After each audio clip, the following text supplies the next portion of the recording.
Buongiorno, ora prepariamo la focaccia di ricotta, prezzemolo e cipolla. Ingredienti: ricotta, prezzemolo, cipolla, uovo e olio. Mettiamo di passo tutto in un contenitore. Aggiungiamo il prezzemolo, la cipolla,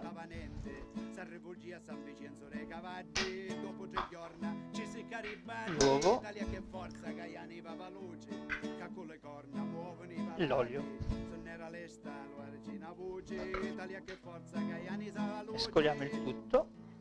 C'era una volta un massaro muricano che piace mise che non venia niente, si rivolgia alla Santa Maronna, dopo 3 giorni ci caria zonna, taglia che forza che aniva la luce, che con le corna muovono i valati, non era lesto a farci una voce, taglia che forza che aniva la luce, taglia che forza che aniva la luce.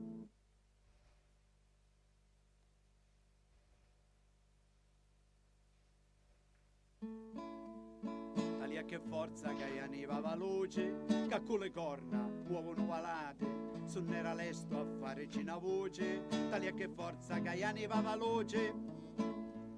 C'era una volta un povero pescatore che viaggia in mese che non pescava niente. Ottenuto questo impasto omogeneo, procediamo a metterlo nella foglia di pasta che noi abbiamo già preparato. Allora, abbiamo la foglia di pasta pronta, distribuiamo la ricotta e il resto degli ingredienti nella foglia di pasta.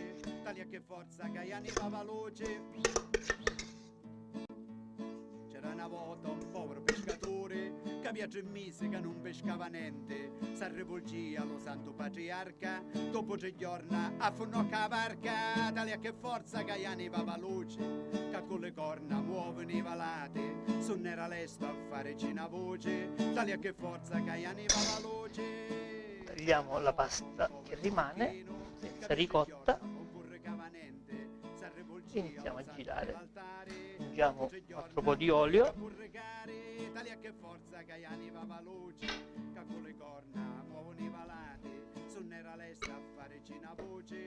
e avvolgiamo il tutto.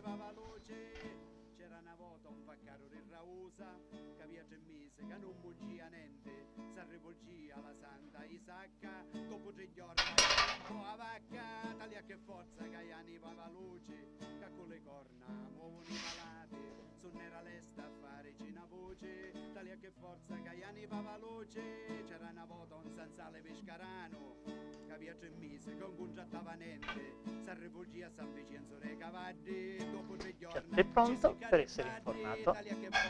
Allora, abbiamo preparato le nostre scacce.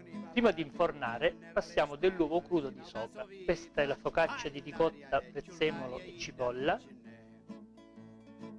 E avevi capito tese, per sprugliarle ci vuole un mese, l'aria è giù, l'aria è da non c'è. Una volta passato l'uovo, abbiamo tutto il forno pronto e inforniamo le nostre scacce. Il forno deve essere a temperatura di 300 gradi circa.